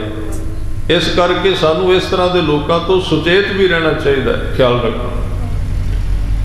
ਜਿੱਥੇ ਸਤਿਗੁਰੂ ਨੇ ਗੁਰੂ ਗ੍ਰੰਥ ਸਾਹਿਬ ਜੀ ਦੀ ਬਾਣੀ ਵਿੱਚ ਗੁਰਮੁਖ ਦੀ ਸਾਧੂ ਦੀ ਵਿਆਖਿਆ ਕੀਤੀ ਹੈ, ਉੱਥੇ ਉਹਦਾ ਜੀਵਨ ਵੀ ਕਿਵੇਂ ਦਾ ਹੋਣਾ ਚਾਹੀਦਾ, ਕਿਵੇਂ ਦਾ ਉਹਦਾ ਜੀਵਨ, ਉਹਦਾ ਪ੍ਰਭਾਵ ਹੈ। ਇਸ ਸ਼ਬਦ ਵਿੱਚ ਜਿਨ੍ਹਾਂ ਦੇ ਉੱਤੇ ਕੋਈ ਪ੍ਰਭਾਵ ਨਹੀਂ ਜਗਤ ਦੇ ਦੁੱਖ ਦਾ, ਉਹਨਾਂ ਵੱਲੋਂ ਵੇਖਿਆ ਜਦੋਂ ਸੰਸਾਰਿਕ ਬੰਦੇ ਨੇ, ਤੇ ਉਹਦੇ ਮਨ ਵਿੱਚ ਚਾਅ ਆ ਗਿਆ ਵੀ ਮੈਂ ਵੀ ਇਸ ਪਾਸੇ ਤੁਰਾਂ। ਹੁਣ ਇੱਕ ਪਾਸੇ ਤੇ ਅੱਧਾ ਮਨ ਤੇ ਅੱਗੇ ਤੁਰਦਾ, ਪਰ ਅੱਧਾ ਮਨ ਸੰਸਾਰ ਵਿੱਚ ਖੁੱਭਾ ਹੋਇਆ ਹੈ। ਧਾਰਮਿਕ ਬੰਦੇ ਵਾਸਤੇ ਇਹ ਸਮਾਂ ਬਹੁਤ ਕਠਿਨ ਹੈ। 2 ਕਦਮ ਅੱਗੇ ਤੁਰਦਾ, 2 ਫਿਰ ਪਿੱਛੇ ਚਲਾ ਜਾਂਦਾ। ਕਦੀ ਮਨ ਪੂਰੀ ਤਾਕਤ ਪਕੜ ਜਾਂਦਾ ਹੈ, ਤੇ ਕਦੀ ਫਿਰ ਅੰਦਰੋਂ ਬੇਵਿਸ਼ਵਾਸੀ ਤੇ ਉਹ ਜਗਤ ਇਹ ਉਹਦਾ ਵੱਸਦਾ ਨਹੀਂ, ਕਿਉਂਕਿ ਉਹਦੇ ਅੰਦਰ ਪੁਰਾਣੀਆਂ ਪਕੜਾਂ ਨੇ ਮਨ ਵਿੱਚ, ਉਹ ਵਾਪਸ ਖਿੱਚਦੀਆਂ, ਡੇਗ ਦਿੰਦੀਆਂ ਨੇ ਉਸ ਨੂੰ। ਇਹ ਪਹਿਲੀ ਤਰ੍ਹਾਂ ਦਾ ਧਾਰਮਿਕ ਮਨੁੱਖ ਹੈ, ਖਿਆਲ ਰੱਖੋ। ਅੱਗੇ ਜਾਣਾ ਚਾਹੁੰਦਾ ਹੈ, ਤੁਰਿਆ ਨਹੀਂ ਜਾਂਦਾ। ਉਹਦੇ ਵਾਸਤੇ ਸਤਿਗੁਰੂ ਨੇ ਇੱਕ ਸਾਨੂੰ ਰਸਤਾ ਦੱਸਿਆ, ਕਹਿਣ ਲੱਗੇ ਬਸ ਇੱਕੋ ਤੈਨੂੰ ਸ਼ਕਤੀ ਮਿਲੇਗੀ, ਇੱਕੋ ਥਾਂ ਤੋਂ, ਉਹਨੂੰ ਕਹਿੰਦੇ ਸਾਧ ਸੰਗਤ। ਸਾਧ ਸੰਗਤ ਇਕੱਲੀ ਗੁਰਦੁਆਰੇ ਦੀ ਨਹੀਂ। ਜੇ ਕਿਸੇ ਨੇ ਧਰਮ ਕਮਾਉਣਾ ਤੇ ਉਹਦੀ ਕੰਪਨੀ ਜਿਹੜੀ ਹੈ, ਸੁਸਾਇਟੀ, ਉਹਦੇ ਵਿੱਚ 2-4 ਧਾਰਮਿਕ ਬੰਦਿਆਂ ਦਾ ਗਰੁੱਪ ਹੋਣਾ ਚਾਹੀਦਾ। ਇੱਕ ਦੂਜੇ ਦੇ ਸਰੀਰਾਂ ਤੋਂ ਤਾਕਤ ਮਿਲਦੀ, ਇਕੱਲੇ ਬੋਲਣ ਨਾਲ ਨਹੀਂ, ਖਿਆਲ ਰੱਖਣਾ। ਜਿਵੇਂ ਦੇ ਵਿਅਕਤੀ ਨਾਲ ਰਵਾਂਗੇ, ਸੁਸਾਇਟੀ ਦਾ ਪ੍ਰਭਾਵ ਪੈਂਦਾ ਹੈ, ਸਰੀਰਾਂ ਦਾ ਅਸਰ ਪੈਂਦਾ ਹੈ। ਸੁਸਾਇਟੀ ਬਾਰੇ, ਸੰਗਤ ਬਾਰੇ ਇਹ ਵਿਚਾਰ ਬਹੁਤ ਪਰਪੱਕ ਤੇ ਮੰਨਿਆ ਹੋਇਆ ਹੈ ਕਿ ਜੇ ਤੁਸੀਂ ਕਾਗਜ਼ ਤੇ 1 ਲਿਖਦੇ ਹੋ ਤੇ ਉਹ 1 ਹੁੰਦਾ ਹੈ ਸਿਰਫ, ਜੇ ਉਸ 1 ਦੇ ਨਾਲ ਹੋਰ 1 ਲਿਖਦੇ ਹੋ ਤੇ ਉਹ 11 ਬਣ ਜਾਂਦਾ ਹੈ। ਇਹਦਾ ਮਤਲਬ ਸੱਚ ਸੀ, ਇੱਕ ਬੰਦਾ ਇੱਕ ਮਾਰਗ ਤੇ ਤੁਰੇ ਤੇ ਇਕੱਲਾ ਹੀ ਹੈ, ਜੇ ਇੱਕ ਆਦਮੀ ਹੋਰ ਉਹਦੇ ਨਾਲ ਤੁਰ ਪਏ ਤੇ 11 ਜਿੰਨੀ ਤਾਕਤ ਪੈਦਾ ਹੋ ਜਾਂਦੀ। ਜੇ ਕਿਸੇ ਨੇ ਧਰਮ ਦੇ ਮਾਰਗ ਤੇ ਤੁਰਨਾ, ਸੰਗਤ ਕਰੇਗਾ ਤੇ ਤੁਰੇਗਾ। ਇਸ ਕਰਕੇ ਸਤਿਗੁਰੂ ਕਹਿੰਦੇ ਪਹਿਲੀ ਤਰ੍ਹਾਂ ਦੇ ਉਹ ਧਾਰਮਿਕ ਵਿਅਕਤੀ ਜਿਹੜੇ ਸੰਸਾਰ ਵਿੱਚ ਫਸੇ ਹੋਏ ਨੇ ਪਰ ਤੁਰਨਾ ਚਾਹੁੰਦੇ ਨੇ, ਤੇ ਜਿਹੜੇ ਅੱਜ ਦੇ ਸ਼ਬਦ ਵਿੱਚ ਨੇ। ਇਹ ਤਾਂ ਮੈਂ ਵਿਸ਼ਾ ਲੈ ਰਿਹਾ ਸੀ ਵੀ ਅੱਜ ਦਾ ਸ਼ਬਦ ਕਿਹੜੀ ਸ਼ਖਸੀਅਤਾਂ ਨਾਲ ਸੰਬੰਧਿਤ ਗੁਰੂ ਅਰਜਨ ਦੇਵ ਪਾਤਸ਼ਾਹ ਜੀ ਨੇ ਉਚਾਰਿਆ, ਉਹ ਕਿਵੇਂ ਦੇ ਨੇ। ਇਹ ਉਹ ਵਿਅਕਤੀ ਨੇ ਜਿਨ੍ਹਾਂ ਨੂੰ ਗੁਰਬਾਣੀ ਦੇ ਵਿੱਚ ਸਾਧ ਸੰਗਤ ਜੀ ਮਰਜੀਵੜੇ ਕਿਹਾ। ਮਰਜੀਵੜੇ ਦਾ ਮਤਲਬ ਆਪਣੇ ਮਨ ਦੇ ਉਸ ਹਿੱਸੇ ਨੂੰ ਉਹ ਕੱਟਣ ਵਿੱਚ ਸਮਰੱਥ ਹੋ ਗਏ ਨੇ ਜਿਹੜਾ ਉਹਨਾਂ ਨੂੰ ਰੋਕ ਕੇ ਰੱਖਦਾ। ਮਰ ਕੇ ਜਿਵੇਂ ਨੇ, ਸੂਰਮੇ ਨੇ, ਫੈਸਲਾ ਕਰ ਲਿਆ ਉਹਨਾਂ ਨੇ ਜ਼ਿੰਦਗੀ ਦਾ, ਤੇ ਦਰ ਤੇ ਪਏ ਹੋਏ ਨੇ। ਕਿੰਨਾ ਦਾ ਸ਼ਬਦ ਹੈ ਅੱਜ, ਨਾਨਕ ਦਰ ਪਈਆਹੋ, ਦਰ ਤੇ ਡਿੱਗੇ ਪਏ। ਤੇ ਜਿਹੜੇ ਦਰ ਤੇ ਡਿੱਗੇ ਫਿਰ ਕੀ ਹੋਇਆ, ਸ਼ਰਮ ਪਈ ਨਾਰਾਇਣੇ, ਪਰਮਾਤਮਾ ਨੂੰ ਉਹਨਾਂ ਦੀ ਸ਼ਰਮ ਪੈਂਦੀ। ਜਿਹੜੇ ਦਰ ਤੇ ਬਹਿ ਜਾਣ, ਮਾੜੇ ਹੋਣ ਭਾਵੇਂ ਚੰਗੇ ਹੋਣ, ਖਿਆਲ ਰੱਖੋ। ਦਰ ਤੇ ਬਹਿਣਾ, ਦਰਵੇਸ਼ ਸ਼ਬਦ ਜਿਹੜਾ ਹੈ ਆਇਆ ਹੀ ਇਸ ਕਾਰਨ ਨੇ। ਦਰਵੇਸ਼ ਜਿਹੜਾ ਪਰਮਾਤਮਾ ਦੇ ਦਰ ਤੱਕ ਚਲਾ ਗਿਆ, ਦਰ ਤੱਕ ਮਨੁੱਖ ਦੇ ਯਤਨ ਨੇ ਜਾਣਾ ਹੈ, ਦਰ ਤੋਂ ਅੱਗੇ ਪਰਮਾਤਮਾ ਨੇ ਮਿਲਣਾ ਹੈ। ਦਰ ਤੱਕ ਆਉਣਾ ਮਨੁੱਖ ਦਾ ਕੰਮ। ਦਰ ਤੇ ਬੈਠ ਗਏ, ਤੇ ਜਦੋਂ ਦਰ ਤੇ ਬੈਠੇ ਫਿਰ ਕਬੀਰ ਸਾਹਿਬ ਕਹਿੰਦੇ ਨੇ ਕਿ ਮੈਂ ਉਹਦੇ ਦਰ ਤੇ ਜਾ ਕੇ ਨਾ ਬਹਿ ਗਿਆ। ਕਿੰਨਾ ਚਿਰ ਬੈਠਾ ਰਿਹਾ, ਉਹ ਕੋਲੋਂ ਕਈ ਵਾਰੀ ਲੰਘਿਆ, ਉਹਨੇ ਪੁੱਛੇ ਨਹੀਂ ਕੌਣ ਡਿੱਗਾ ਹੋਇਆ। ਪਰ ਕਹਿੰਦੇ ਬਹਿਣ ਦੇ ਨਾਲ ਜਦੋਂ, ਕਿਉਂਕਿ ਵਾਰ-ਵਾਰ ਬੰਦਾ ਭਿਖਾਰੀ, ਤੁਸੀਂ ਵੇਖੋ ਭਿਖਾਰੀ ਦੀ ਇੱਕ ਤਰੀਕਾ ਹੈ ਭੀਖ ਮੰਗਣ ਦਾ, ਵੀ ਤੂੰ ਦਰ ਤੇ ਬਹਿਣਾ, ਤੂੰ ਅੰਦਰ ਨਹੀਂ ਜਾਣਾ, ਖਿਆਲ ਰੱਖ। ਆ ਜਿਹੜਾ ਸ਼ਬਦ ਆਉਂਦਾ ਨਾ ਵੀ ਭਿਖਾਰੀ ਬਣ, ਅਕਾਲ ਪੁਰਖ ਤੋਂ ਭੀਖ ਮੰਗ, ਦਾਤ ਮੰਗ। ਭਿਖਾਰੀ ਦਾ ਇੱਕ ਨਿਯਮ ਹੈ, ਦਰ ਉਹਨੇ ਛੱਡਣਾ ਨਹੀਂ ਤੇ ਦਰ ਤੋਂ ਅੰਦਰ ਉਹਨੇ ਜਾਣਾ ਨਹੀਂ, ਧੱਕਾ ਨਹੀਂ ਕਰਨਾ, ਖਿਆਲ ਰੱਖ। ਭਿਖਾਰੀ ਹੈ ਉਹ, ਪਰ ਦਰ ਛੱਡਣਾ ਨਹੀਂ, ਮੂੰਹ ਦਾਵਾ ਨਹੀਂ ਕਰਨਾ, ਧੱਕਾ ਨਹੀਂ ਕਰਨਾ, ਦਰ ਦੇ ਅੰਦਰ ਨਹੀਂ ਜਾਣਾ। सतगुरु ने सिख नूं यही समझाया है भी तू परमात्मा दा दर नहीं छड्डना, दर तो उठना नहीं ते धक्के नाल कुछ मंगना नहीं, दावा नहीं करना। नहीं तो आम तौर पर तुसीं वेखोगे असीं करदे घट हां ते दावा बहुता करना शुरू कर दिंदे, मैं इन्ना कीता मैनूं इन्ना चाहीदा। हजूर ने कहा नहीं, दो चीज़ां नूं सिख अपनी जिंदगी दे विच जे धर्म दे मार्ग तो बहुमुली दात मिलनी है, वो किहड़ी दात है? सदा विगास ते मौत दी समाप्ति। ख्याल रखो, कुछ ना कुछ ते दात इत्थों मिलदी।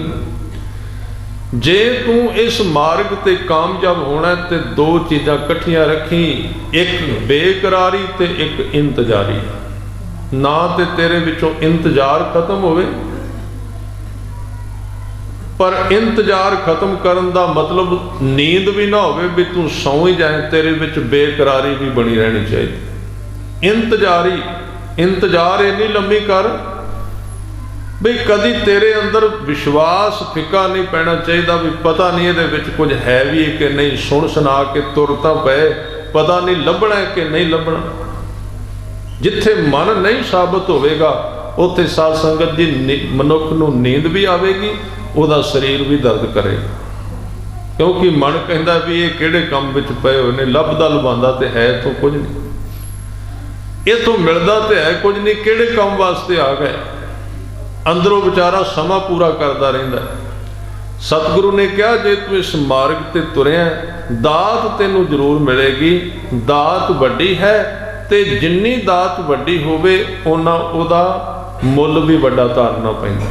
छोटियां दातां खरीदनियां होण, जेब मिट्टी नाल भरनी है, बाहरों जिन्नी मर्जी भर लो।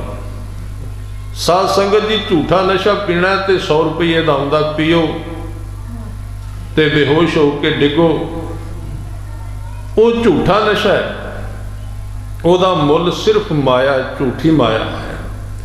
पर जे सच्चे नाम के नशे नूं पीना है, वो इस 100 रुपये नाल नहीं आवेगा, और ना वो इन्नी जल्दी चढ़ेगा।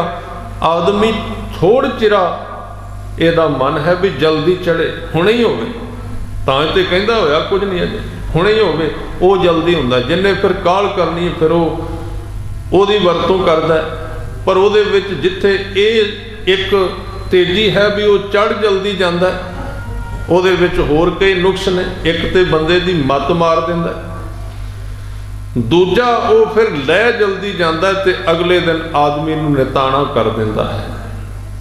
ये अकाल पुरख वाहिगुरू दा नशा है नाम दा। ये कोई एवें नहीं जिन्हां नूं चढ़िया उन्हां वास्ते संसार मिट्टी हो गया। ये चढ़दा तो थोड़ा जिहा लेट समा लैके है, क्योंकि वड्डा नशा है, पर यह उतरदा नहीं परत के। ਇਹਦੇ ਵਿੱਚ एक होर खासियत है, मनुख नूं बेहोश नहीं करता, उन्होंने होश विच लियाउंदा, ਉਹਦੀ होश वड्डी कर दिंदा है। ये भी एक नशा है। इस करके साध संगत जी वो दूजी तरह के लोग ने जिहड़े दर ते पै गए, उन्हां दी अज सतगुरु गुरु अर्जन देव पातशाह जी विचार कर रहे ने।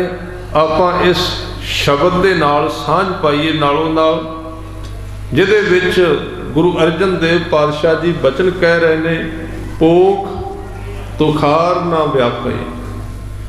पोह दे महीने विच उन्हां नूं ठंड नहीं व्यापदी। तुखार दे अर्थ विद्वानां ने कई थावां ते आलस भी कीते ने, क्योंकि आम तौर पर गर्मी ज़्यादा हो जाए तो ठंड ज़्यादा हो जाए, ज़्यादा ठंड विच बंदे नूं आलस घेरदा है, उहदा मेहनत करन नूं चित नहीं करदा।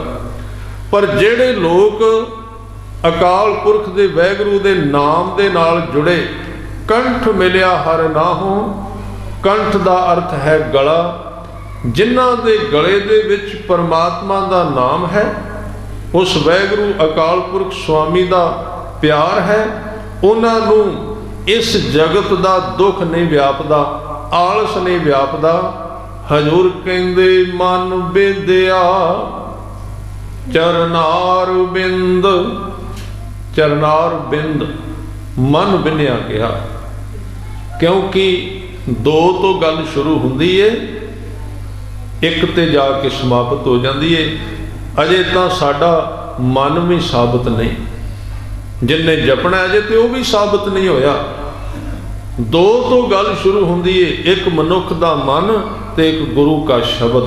जदों दोवें आपस विच सामना करते ने, अकाल पुरख वाहिगुरू दा नाम ते सिख दा मन, करदियां करदियां की हुंदा है, दोवां दा घोल हुंदा है जिंदगी दे विच, नाम दा ते मनुखी मन दा। तुसी जदों जपदे हो जां हुण तुसी विचार विच जुड़े हो जां कीर्तन विच जुड़दे हो, ये एक घोल है। ते घोल दे विच कई बारी मन ढह जांदा है ते कई बारी मन भारू हो जाता है। ये वेखना जदों मन दे विच विचारां बहुतियां चलन, उदों समझ लेना भी नाम नूं मन छड्डी जाता है। जदों ये शरीर के दर्दां वल मूँह कर लिया भी शरीर दे विच दर्द हुंदी है, नींद आउंदी है, सवेरे भी जाना है, टाइम बहुत हो गया, समझ लो भी मन भारू हो गया। पर जिहड़े गुरमुख ने वो इन्ना उस नाम नूं जपदे जांदे ते गुरु के शब्द की कमाई करते हैं, एक दिन उन्हां दा मन जिहड़ा नाम दा रूप धारण कर जांदा है। मन बचदा ही नहीं उन्हां दा, मन नाम दा स्वरूप धारण कर गया। उन्होंने हजूर ने क्या, मन वेधया चरनार बिंद, चरना दे विच मन विन्निया गया, हुण उहनूं कढ़िया नहीं जा सकता। उहदे विच ऐसा खुबिया, ऐसा लीन हो गया कि उहदे तो वखरा ही नहीं किया जा सकता। हजूर कहंदे दर्शन लगड़ा साहो, साहो साहो दा अर्थ है श्वास। एक एक श्वास उस नाम दे विच लगा होया है। गुरु साहब ने कई थावां ते बाणी दे विच शब्द श्वास नाल वरते ने, साहे साहे तुद संभला कदे ना विसारे, सास सास सिमरो गोबिंद, मन अंतर की उतरै चिंद। क्योंकि साडा मन जिहड़ा है ना, साडे श्वासां दे विच रहिंदा है। ख्याल रखो, मन श्वासां विच रहिंदा है। जदों श्वास उहदे नाल जुड़ गए नाम दे नाल, ते मन टिकना शुरू हो गया। तुसीं कदी वेखना जदों बंदे नूं क्रोध आउंदा है, श्वासां दी गति तेज हो जाती है। श्वास तेज हुंदे ने क्योंकि मन काला पैंदा, नाल ही श्वास तेज हो जाते हैं। जदों मन दे विच कई बारी आदमी दे कोल धन होवे ते उहदे कोल धन गवाच जाए, उहदे श्वासां दी गति तेज हो जाती है। इहदे विच मन टिकिया, पर जिन्हां दा मन नाम विच जुड़ गया, क्योंकि नाम दे विच ठंडक सी, उहदे विच एक वाधा है। अकाल पुरख दे नाम दे नाल ज्यों-ज्यों सुरत जुड़दी है, सतगुरु कहंदे ने चंदन चंद ना सरद रुत, मूल ना मिटे काम, शीतल थीवै है नानका, जपंदड़ो हर नाम। मन नाम विच जुड़िया दी निशानी की है? ठंडक, शांति, टिका, मन टिकन लग पैगा, शरीर दे विच ठंड वरतनी शुरू हो जाएगी। जिहड़ा मन दौड़दा सी वो टिकना शुरू हो जाएगा, तो उस टिका दे विचों एक महा सुख की प्राप्ति होगी, जिहदे अगे जगत दे सुख बहुत छोटे। जिहदा थोड़ा जिहा भी मन टिकना शुरू हो जाए, जिहदे ते थोड़ी जी भी बख्शिश हो जाए, फिर वो इस राह नूं जान लैंदा भी इहदे उत्ते इस तो अगे की प्राप्ति हो सकती है। सतगुरु कहंदे, कहन लगे दर्शन लगड़ा साहो, एक एक श्वास दर्शना दे विच विन्निया होया है। एक एक श्वास आउण वाले दिनां विच आपां ये नाम अभ्यास विच जुड़ांगे, और नाल नाल ये भी विचारांगे कि जिथे सिख ने नाम जपना है, उत्थे उन्हें अपने श्वासां नूं भी तरतीब देनी है। उन्हां श्वासां नूं भी पूरी तरतीब विच लैना है, क्योंकि इस जगत की भज दौड़ के विच ते साध संगत बंदा श्वास पूरा भी नहीं लै रहा, पूरा श्वास नहीं लै रहा, अद्धा लेंदा। पूरा श्वास तां हुंदा जे बंदे की नाभि तक जाए, नाभि दे विचों श्वास आउंदा है, पर यह तो गले विच ही बस उत्थे ले जांदा, पूरा श्वास लैण दा टाइम भी नहीं है। मन विच टिका किवें आवे, एकाग्रता किवें बने? इस करके सतगुरु कहंदे उन्हां दा एक एक श्वास। होर ऐसे लोकां दी किहड़ी निशानी है? हजूर कहंदे ओट गोविंद गोपाल राय, ਗੋਬਿੰਦ, ਬਿੰਦ ਦਾ ਅਰਥ ਹੈ ਜਾਣਨ ਵਾਲਾ। ਉਹਦੇ ਵਿੱਚ ਇੱਕ ਬਰਕਤ ਹੈ, ਉਹ ਸਾਰੇ ਜੀਵਾਂ ਦੇ ਮਨ ਦੀ ਅਵਸਥਾ ਨੂੰ ਜਾਣਦਾ ਹੈ। ਤੇ ਦੂਸਰਾ ਹੈ ਗੋਪਾਲ, ਸਾਰੀ ਧਰਤੀ ਦੇ ਜੀਵਾਂ ਨੂੰ ਪਾਲਣ ਵਾਲਾ ਹੈ, ਅੰਤਰਜਾਮੀ ਵੀ ਇਹ ਤੇ ਪਾਲਦਾ ਹੈ। ਐਸੇ ਲੋਕ ਉਹਦੀ ਓਟ ਦੇ ਉੱਤੇ, ਉਹਦੇ ਆਸਰੇ ਤੇ ਜਿਉਂਦੇ ਨੇ। ਇਹ ਤੇ ਸਿੱਖੀ ਦਾ ਮੂਲ ਤੱਤ ਹੈ, ਗੁਰੂ ਦੀ ਓਟ ਤੇ ਰਹਿਣਾ। ਓਟ ਉਹਦੀ ਤੱਕਣੀ ਸਿਰਫ ਟਿਕ ਜਾਣਾ, ਇੱਕ ਥਾਂ ਤੇ ਖਲੋ ਜਾਣਾ ਸਿੱਖੀ ਦੀ ਪਹਿਲੀ ਰਹਿਤ ਹੈ। ਮਨ ਨੂੰ ਟਿਕਾਣਾ, ਜ਼ਿੰਦਗੀ ਵਾਰ ਦੇਣੀ ਉੱਤੋਂ, ਜੋ ਹੋਵੇ ਸੋ ਹੋਵੇ, ਬਸ ਇੱਥੋਂ ਸਿੱਖੀ ਆਰੰਭ ਹੋ ਜਾਂਦੀ ਹੈ ਔਰ ਇੱਥੇ ਹੀ ਸਿੱਖੀ ਸੰਪੂਰਨ ਹੋ ਜਾਂਦੀ। ਸਭ ਤੋਂ ਵੱਡਾ ਗੁਣ ਹੈ ਥਿਰ ਘਰ ਵਿੱਚ ਬਹਿ ਜਾਣਾ, ਟਿਕ ਜਾਣਾ, ਫਿਰ ਜ਼ਿੰਦਗੀ ਦੇ ਸਾਰੇ ਕਾਰਜ ਪੂਰੇ ਹੋਣਗੇ।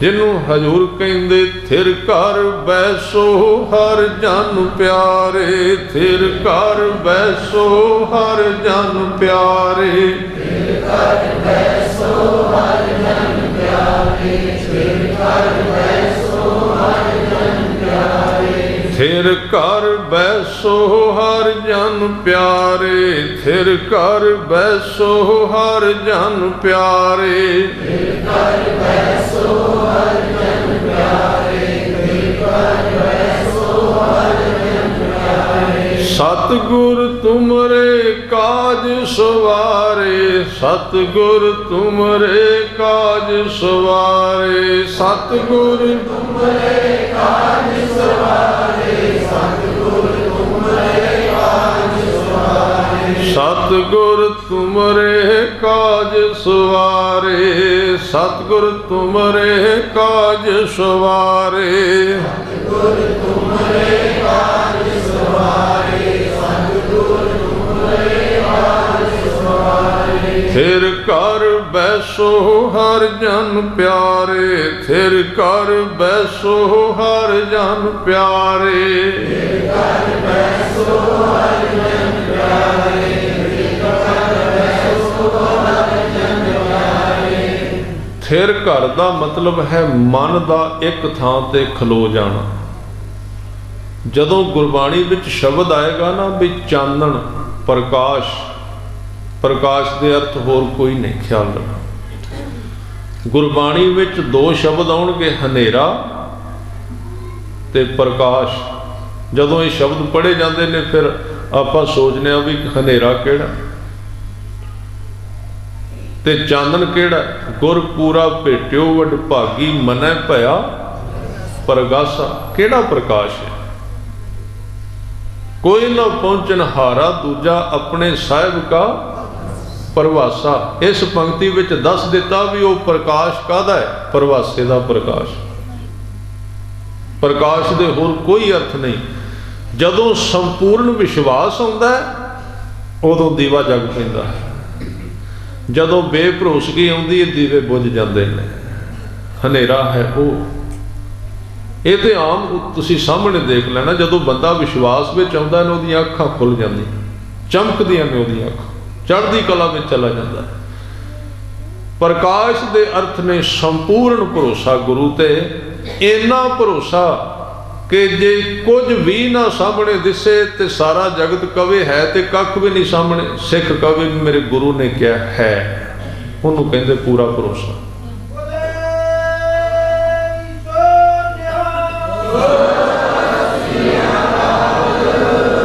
ਜੀਵਨ ਵਿੱਚ ਕੁਝ ਵਾਪਰੇ ਭਾਵੇਂ ਨਾ ਵਾਪਰੇ, ਸੰਪੂਰਨ ਭਰੋਸਾ।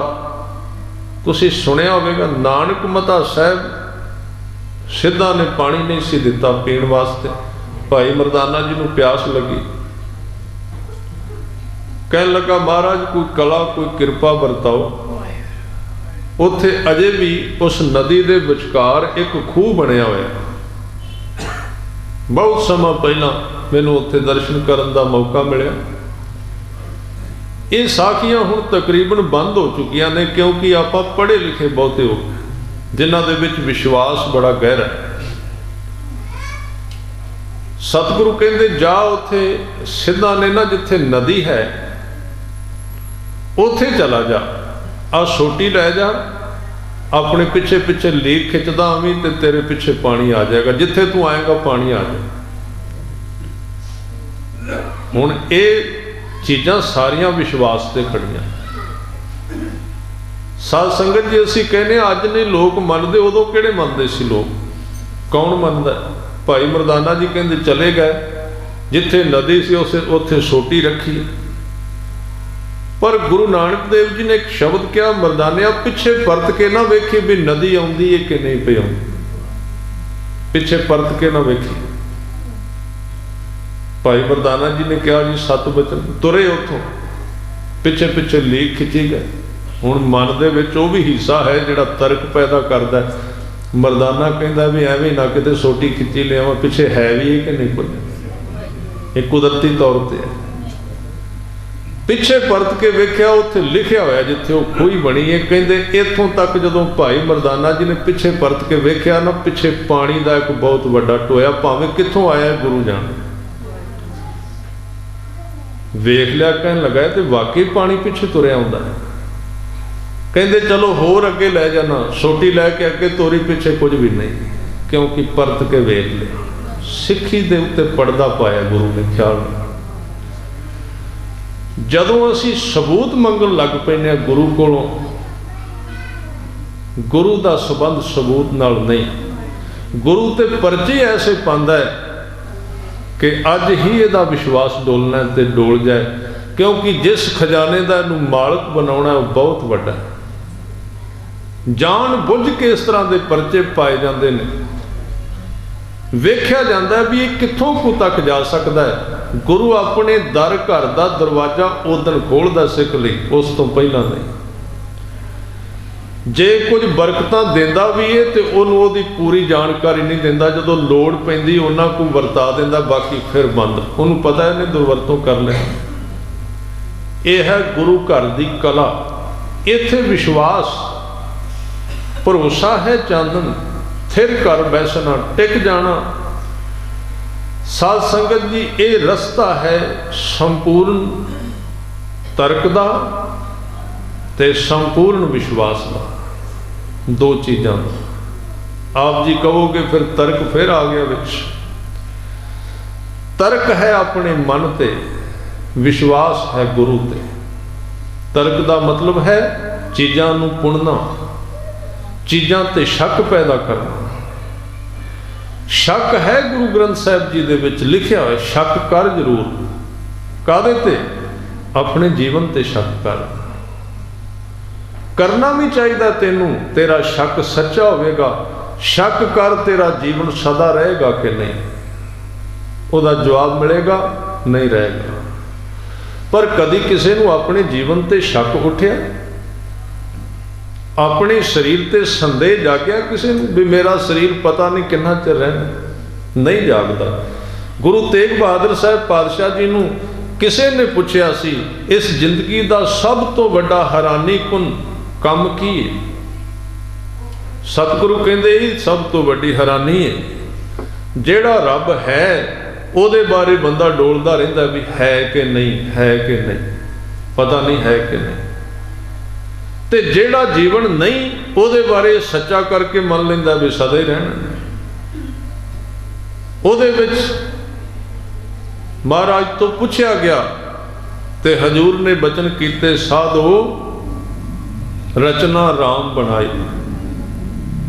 एक बिनस है, एक अस्थिर मन है, उत्थे शक उठते नहीं। इनू कदी कदी शक नहीं जागया भी जिंदगी ज़्यादा तो ज़्यादा हुण किन्नी को है, 80 साल तक। तो हुण तो साध संगत जी बस 50 साल में सारे तत्त शरीर के खत्म हो जाते, 40-45 साल के विटामिन सारे जेबां विच पाए फिरते, विटामिन खत्म हो गया, कैल्शियम खत्म हो गया,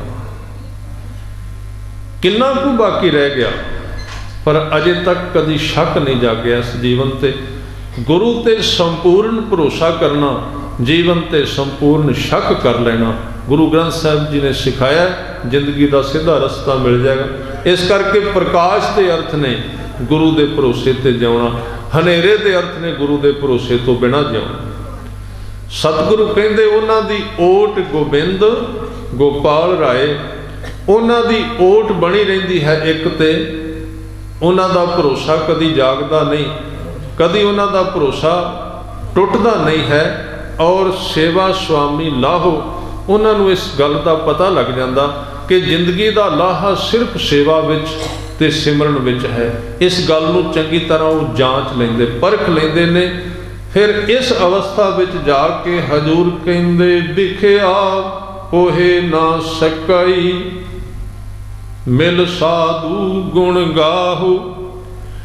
ਵਿਖਿਆ ਦੇ ਅਖਰੀ ਅਰਥ ਨੇ ਜ਼ਹਿਰ, ਓਏ ਦਾ ਅਰਥ ਹੈ ਛੂਣਾ, ਟੱਚ ਕਰਨਾ। ਵਿਖਿਆ ਦੇ ਅਰਥ ਹੋਣਗੇ ਮੋਹ, ਲੋਭ, ਹੰਕਾਰ, ਕਾਮ ਆਦਿਕ ਵਿਕਾਰ।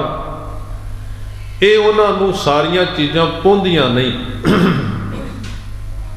ਉਹਨਾਂ ਦੇ ਆਲੇ ਦੁਆਲੇ ਚੱਕਰ ਕੱਟਦੀਆਂ ਰਹਿੰਦੀਆਂ। ਹੁੰਦਾ ਹੈ ਉਹਨਾਂ ਵਿੱਚ ਸਾਰਾ ਕੁਝ, ਪਾਉਣ ਦਾ ਮਤਲਬ ਪ੍ਰਭਾਵਿਤ ਕਰਨਾ। ਇਹ ਸਾਰੀਆਂ ਚੀਜ਼ਾਂ ਉਹਨਾਂ ਨੂੰ ਪ੍ਰਭਾਵਿਤ ਨਹੀਂ ਕਰਦੀਆਂ, ਭਾਵ ਉਹਨਾਂ ਦੇ ਮਨ ਵਿੱਚ ਇਹਨਾਂ ਦੇ ਪ੍ਰਤੀ ਸਚਾਈ ਪੈਦਾ ਨਹੀਂ ਹੁੰਦੀ ਕਿ ਇਹ ਸੱਚ ਨੇ। ਇਸ ਤਰ੍ਹਾਂ ਕਹਿੰਦੇ ਉਹਨਾਂ ਨੂੰ ਉਹ ਨਹੀਂ ਸਕਦਾ ਸੰਸਾਰ। ਗੁਰੂ ਨੂੰ ਮਿਲ ਕੇ, ਸਾਧ ਸੰਗਤ ਨੂੰ ਮਿਲ ਕੇ ਉਹ ਗੁਣਾਂ ਨੂੰ ਗਾਉਂਦੇ ਰਹਿੰਦੇ, ਭਾਵ ਪ੍ਰਾਪਤ ਕਰਦੇ ਰਹਿੰਦੇ ਨੇ। ਇਸ ਤਰ੍ਹਾਂ ਕਰਦਿਆਂ ਕਰਦਿਆਂ ਹਜ਼ੂਰ ਕਹਿੰਦੇ ਜਹ ਤੇ ਉਪਜੀ ਤਹ ਮਿਲੀ ਸੱਚੀ ਪ੍ਰੀਤ ਸਮਾਹੋ। ਜਿੱਥੋਂ ਪ੍ਰੀਤ ਪੈਦਾ ਹੋਈ ਸੀ ਉੱਥੇ ਵਾਪਸ ਆ ਗਏ, ਜਿੱਥੋਂ ਅਸੀਂ ਜਨਮ ਲਿਆ ਸੀ ਉਹਦੇ ਤੱਕ। ਸੰਤ ਉਹਨੂੰ ਕਹਿੰਦੇ ਜਿੱਥੋਂ ਜੀਵਨ ਸ਼ੁਰੂ ਹੋਇਆ ਸੀ ਉੱਥੇ ਚਲੇ ਗਏ। ਸੰਪੂਰਨ ਉਹ ਹੈ, ਬਾਕੀ ਸਾਰੇ ਆਪਾਂ ਅੱਧ ਵਿੱਚ। ਜਿਵੇਂ ਇੱਕ ਸੇਬ ਦਾ ਬੂਟਾ ਬੀਜੀਦਾ, ਬੀਜ ਤੋਂ ਉੱਗਦਾ ਆਪਣੇ ਤੋਂ।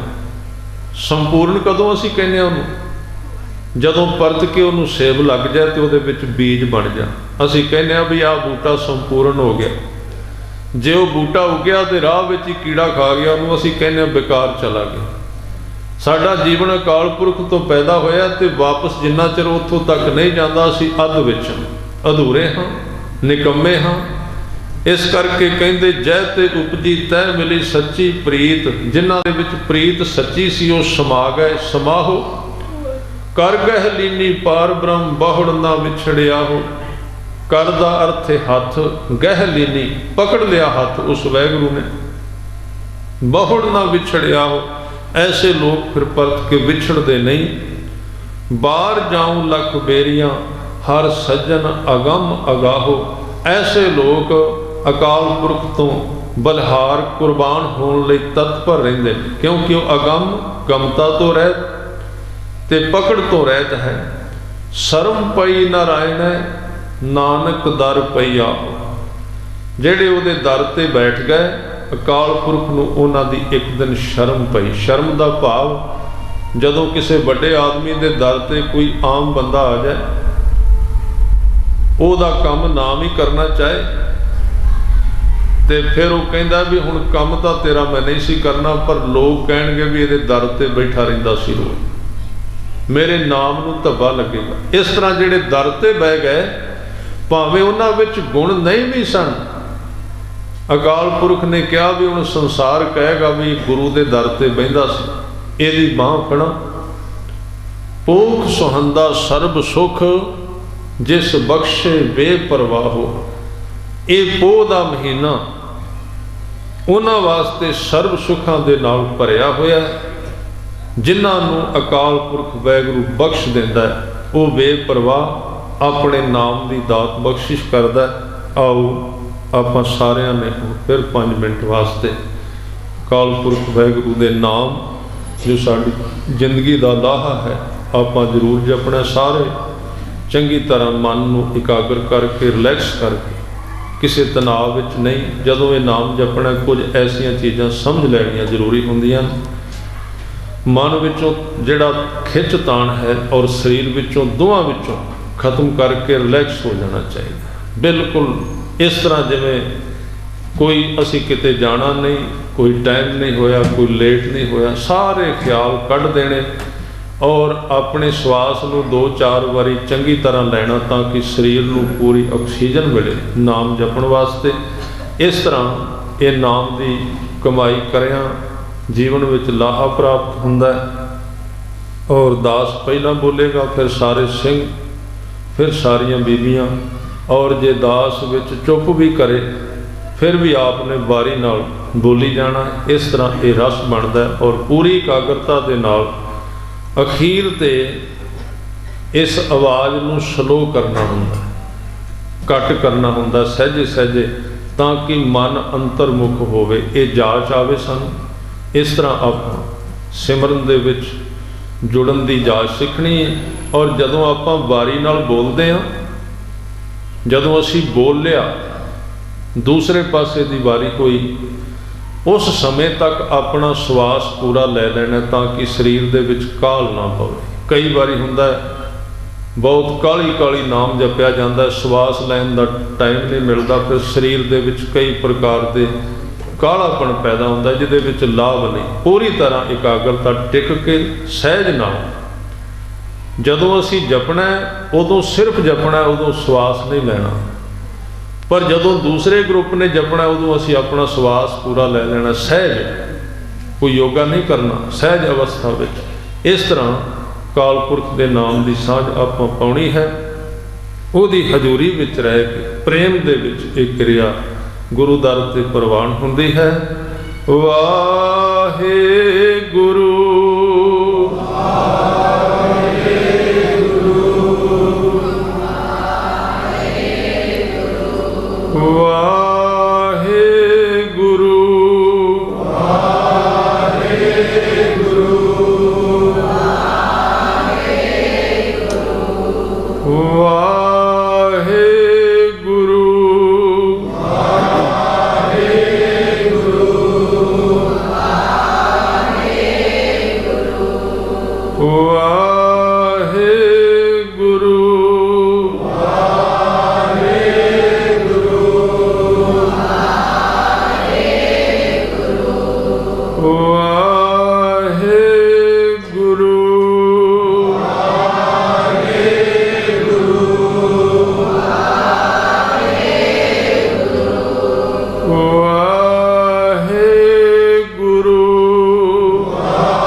अपना नाम दे हो, अपना नाम दे हो, अपना नाम दे हो, अपना नाम दे हो, अपना नाम दे हो, अपना नाम दे हो, अपना नाम दे हो, अपना नाम दे हो। गुण गावां दिन रात, गुण गावां दिन रात, गुण गावां दिन रात, गुण गावां दिन रात, गुण गावां दिन रात, गुण गावां दिन रात, गुण गावां दिन रात, गुण गावां दिन रात। नानक चावे हो, नानक चावे हो, नानक चावे हो, नानक चावे हो। विसर नाहीं दातार, विसर नाहीं दातार, विसर नाहीं दातार, विसर नाहीं दातार। अपना नाम